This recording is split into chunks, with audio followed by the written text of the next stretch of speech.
भक्तों, अगर शनि महाराज की कुदृष्टि किसी भी भक्त पर पड़ जाए तो उसके सभी सुखों का नाश होना तय है। अगर आप चाहते हैं कि कुदृष्टि शनि देव की कभी भी आप पर ना पड़े, आपका जीवन हमेशा सुखद हो और उनकी असीम कृपा आप पर बनी रहे, तो आप शनि देव के इस प्रबल मंत्र का जाप अवश्य करें, क्योंकि यह मंत्र बहुत ही प्रबल और शक्तिशाली मंत्र है। इस मंत्र के नियमित 108 बार जाप करने से जीवन में आ रही बाधा और दुर्भाग्य समाप्त होता है। व्यक्ति की मनोकामनाएं शीघ्र ही पूरी होती हैं। घर में सुख शांति, धन और सौभाग्य बना रहता है। इसलिए प्यारे भक्तों, आप इस मंत्र का जाप अवश्य करें और सच्ची श्रद्धा के साथ करें, क्योंकि इस मंत्र के नियमित 108 बार जाप करने से आपका जीवन सुखों से भर जाएगा और शनि देव की कुदृष्टि कभी भी आप पर नहीं पड़ेगी।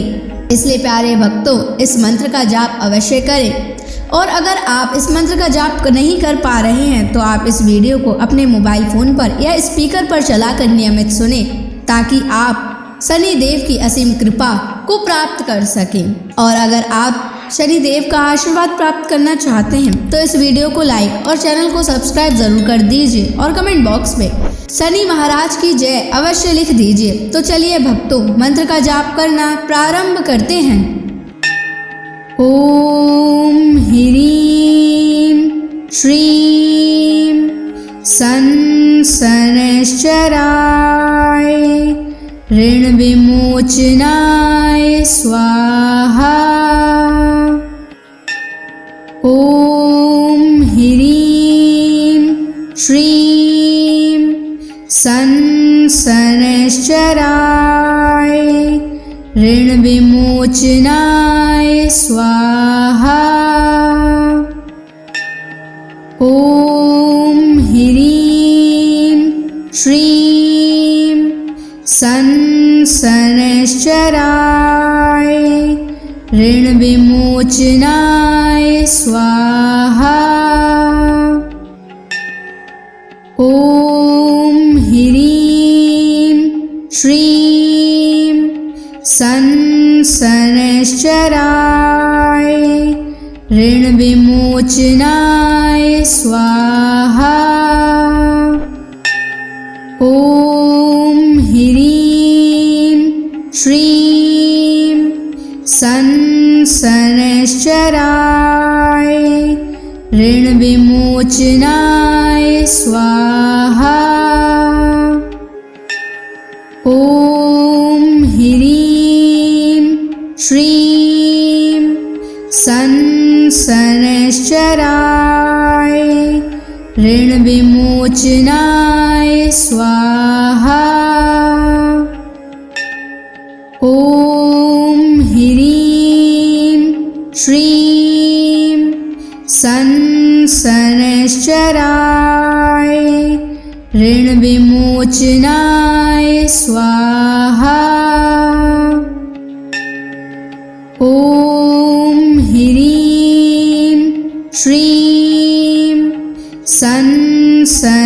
शनैश्चराय ऋण विमोचनाय स्वाहा।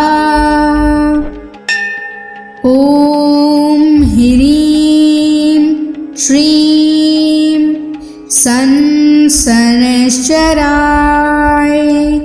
ऋण विमोचनाय स्वाहा। ओम ह्रीं श्रीं शनैश्चराय ऋण विमोचनाय स्वाहा। ओम ह्रीं श्रीं शनैश्चराय ऋण विमोचनाय स्वाहा। ओम ह्रीं श्रीं शनैश्चराय ऋण विमोचनाय स्वाहा। ओम ह्रीं श्रीं शनैश्चराय ऋण विमोचनाय स्वाहा। ॐ ह्रीं श्रीं शनैश्चराय ऋण विमोचनाय स्वाहा। ॐ ह्रीं श्रीं शनैश्चराय ऋण विमोचनाय स्वाहा। ॐ ह्रीं श्रीं शनैश्चराय ऋण विमोचनाय स्वाहा। ॐ ह्रीं श्रीं शनैश्चराय ऋण विमोचनाय स्वाहा। ॐ ह्रीं श्रीं शनैश्चराय ऋण विमोचनाय स्वाहा।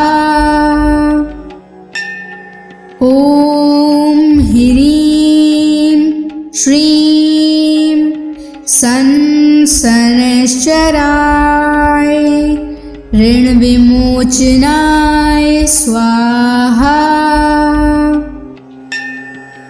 ॐ ह्रीं श्रीं शनैश्चराय ऋण विमोचनाय स्वाहा।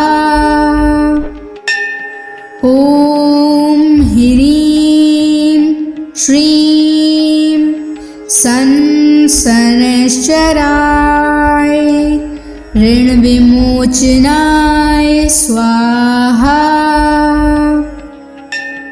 ॐ ह्रीं श्रीं शनैश्चराय ऋण विमोचनाय स्वाहा। ॐ ह्रीं श्रीं शनैश्चराय ऋण विमोचनाय स्वाहा। ॐ ह्रीं श्रीं शनैश्चराय ऋण विमोचनाय स्वाहा। ॐ ह्रीं श्रीं शनैश्चराय ऋण विमोचनाय स्वाहा। ॐ ह्रीं श्रीं शनैश्चराय ऋण विमोचनाय स्वाहा। ॐ ह्रीं श्रीं शनैश्चराय ऋण विमोचनाय स्वाहा। ॐ ह्रीं श्रीं शनैश्चराय ऋण विमोचनाय स्वाहा। ॐ ह्रीं श्रीं शनैश्चराय ऋण विमोचनाय स्वाहा। ॐ ह्रीं श्रीं शनैश्चराय ऋण विमोचनाय स्वाहा। ॐ ह्रीं श्रीं शनैश्चराय ऋणविमोचनाय स्वाहा। ॐ ह्रीं श्रीं शनैश्चराय ऋणविमोचनाय स्वाहा। ॐ ह्रीं श्रीं शनैश्चराय ऋणविमोचनाय स्वाहा। ॐ ह्रीं श्रीं शनैश्चराय ऋणविमोचनाय स्वाहा। ॐ ह्रीं श्रीं शनैश्चराय ऋणविमोचनाय स्वाहा। ॐ ह्रीं श्रीं शनैश्चराय ऋणविमोचनाय स्वाहा। ॐ ह्रीं श्रीं शनैश्चराय ऋणविमोचनाय स्वाहा। ॐ ह्रीं श्रीं शनैश्चराय ऋणविमोचनाय स्वाहा। ॐ ह्रीं श्रीं शनैश्चराय ऋणविमोचनाय स्वाहा। ॐ ह्रीं श्रीं शनैश्चराय ऋणविमोचनाय स्वाहा। ॐ ह्रीं श्रीं शनैश्चराय ऋणविमोचनाय स्वाहा। ॐ ह्रीं श्रीं शनैश्चराय ऋणविमोचनाय स्वाहा। ॐ ह्रीं श्रीं शनैश्चराय ऋणविमोचनाय स्वाहा। ॐ ह्रीं श्रीं शनैश्चराय ऋणविमोचनाय स्वाहा।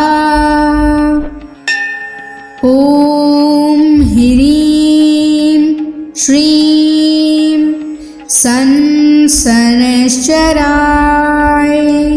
ऋणविमोचनाय स्वाहा।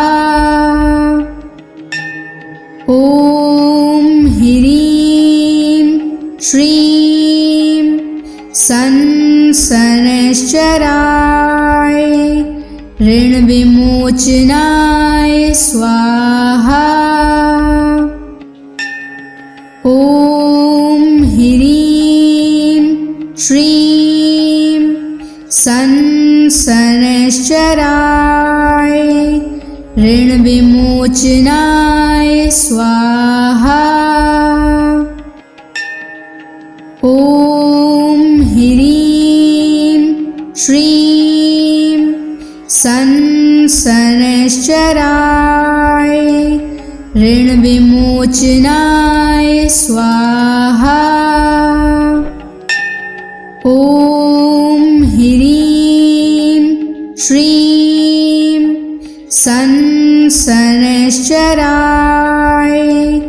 ऋण विमोचनाय स्वाहा।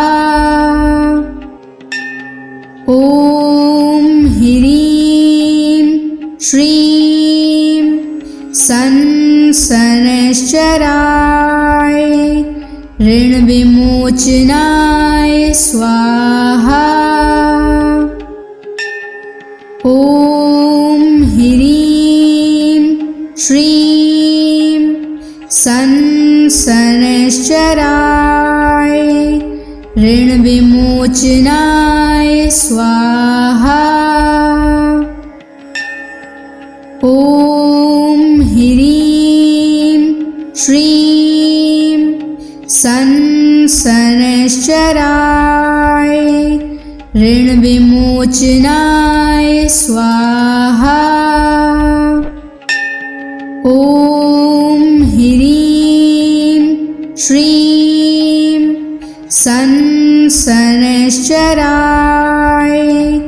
ऋण विमोचनाय स्वाहा। ॐ ह्रीं श्रीं सन् शनैश्चराय ऋण विमोचनाय स्वाहा। ॐ ह्रीं श्रीं सन् शनैश्चराय ऋण विमोचनाय स्वाहा। ॐ ह्रीं श्रीं सन् शनैश्चराय ऋण विमोचनाय स्वाहा। ॐ ह्रीं श्रीं सन् शनैश्चराय ऋण विमोचनाय स्वाहा। ॐ ह्रीं श्रीं सन् शनैश्चराय ऋण विमोचनाय स्वाहा। ॐ ह्रीं श्रीं सन् शनैश्चराय ऋण विमोचनाय स्वाहा।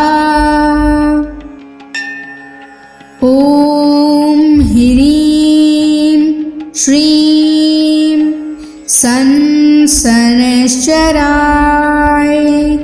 ऋण विमोचनाय स्वाहा। ॐ ह्रीं श्रीं सन् शनैश्चराय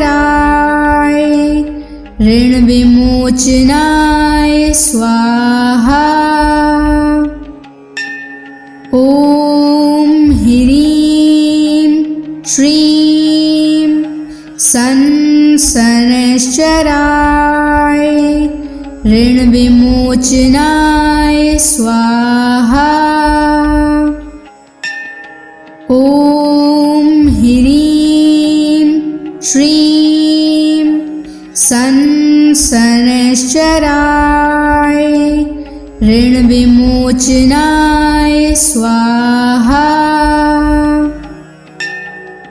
ॐ ह्रीं श्रीं सन् शनैश्चराय ऋण विमोचनाय स्वाहा। ॐ ह्रीं श्रीं सन् शनैश्चराय ऋण विमोचनाय स्वाहा। ॐ ह्रीं श्रीं सन् शनैश्चराय ऋण विमोचनाय स्वाहा। ॐ ह्रीं श्रीं संसनश्चराय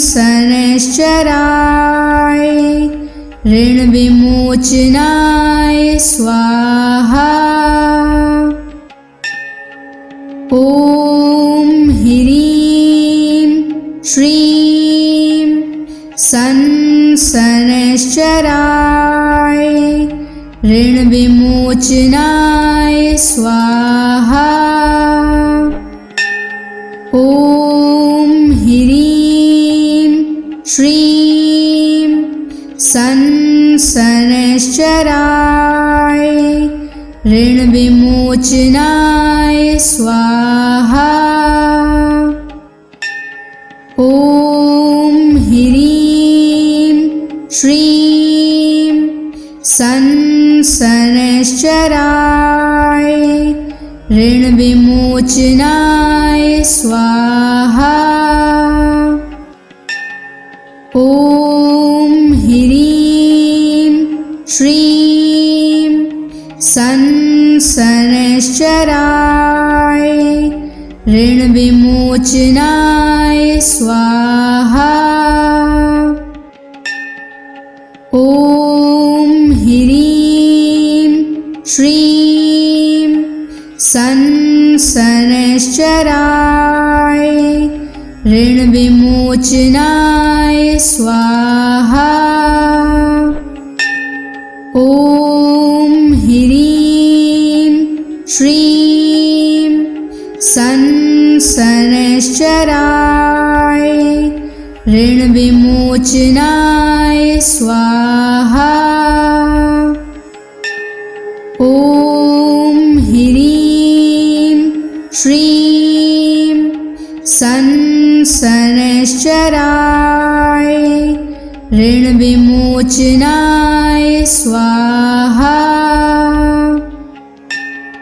ॐ ह्रीं श्रीं संसनश्चराय ऋणविमोचनाय स्वाहा। ॐ ह्रीं श्रीं संसनश्चराय ऋणविमोचनाय स्वाहा। ॐ ह्रीं श्रीं संसनश्चराय ऋणविमोचनाय स्वाहा। ॐ ह्रीं श्रीं संसनश्चराय ऋणविमोचनाय स्वाहा। ॐ ह्रीं श्रीं संसनश्चराय ऋणविमोचनाय स्वाहा। ॐ ह्रीं श्रीं संसनश्चराय ऋणविमोचनाय स्वाहा। ॐ ह्रीं श्रीं संसनश्चराय ऋणविमोचनाय स्वाहा। ॐ ह्रीं श्रीं संसनश्चराय ऋणविमोचनाय स्वाहा। ॐ ह्रीं श्रीं संसनश्चराय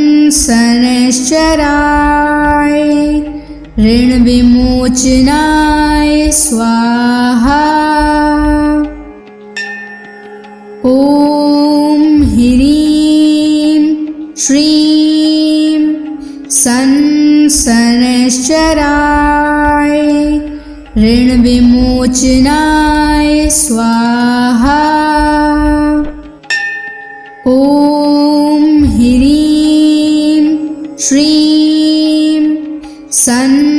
शनैश्चराय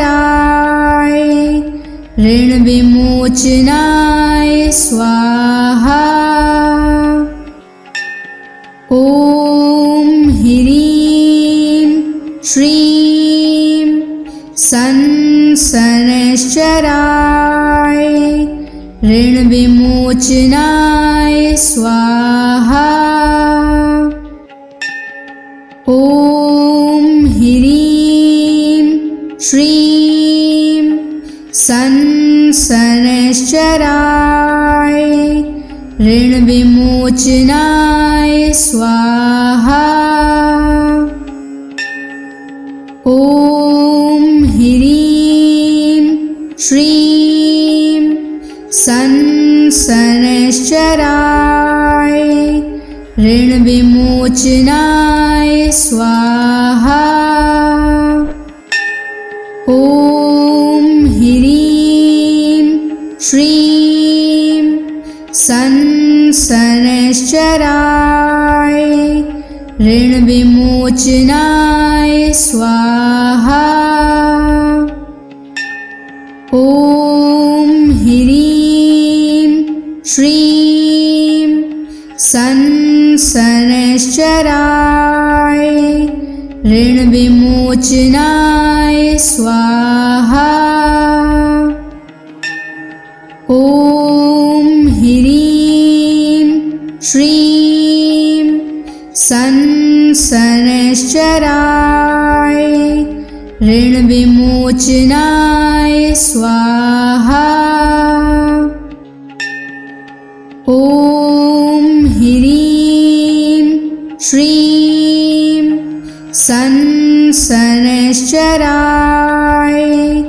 ऋणविमोचनाय स्वाहा।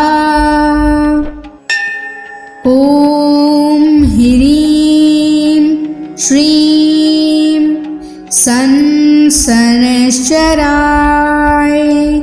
ऋणविमोचनाय स्वाहा। ॐ ह्रीं श्रीं शनैश्चराय ऋणविमोचनाय स्वाहा। ॐ ह्रीं श्रीं शनैश्चराय ऋणविमोचनाय स्वाहा। ॐ ह्रीं श्रीं शनैश्चराय ऋणविमोचनाय स्वाहा। ॐ ह्रीं श्रीं शनैश्चराय ऋणविमोचनाय स्वाहा। ॐ ह्रीं श्रीं शनैश्चराय ऋणविमोचनाय स्वाहा। ॐ ह्रीं श्रीं शनैश्चराय ऋणविमोचनाय स्वाहा। ॐ ह्रीं श्रीं शनैश्चराय ऋणविमोचनाय स्वाहा। ॐ ह्रीं श्रीं शनैश्चराय ऋणविमोचनाय स्वाहा। ॐ ह्रीं श्रीं शनैश्चराय ऋणविमोचनाय स्वाहा। ॐ ह्रीं